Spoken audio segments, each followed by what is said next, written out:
Ito na naman ang dinner namin. Nag-mince muna ako ng maraming garlic. Para yan sa fried rice. Saka sa gulay na gigisahin ko. Tapos maglalagay ako ng konting bean. Ihiwain ko lang siya ng maliliit. Ganun kalaki para magandang tingnan. May green yung fried rice natin. Tinatanggalan ko muna ng magkabilang din bago hiwain.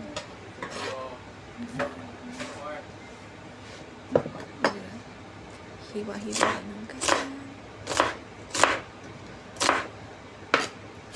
Huwag nyo lang pansinin yung buo. Akala. Ganyan kasi ako.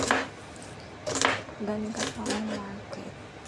Tapos pagkadating, nag-asikaso na lang lulutuin pagkatapos kong maligo.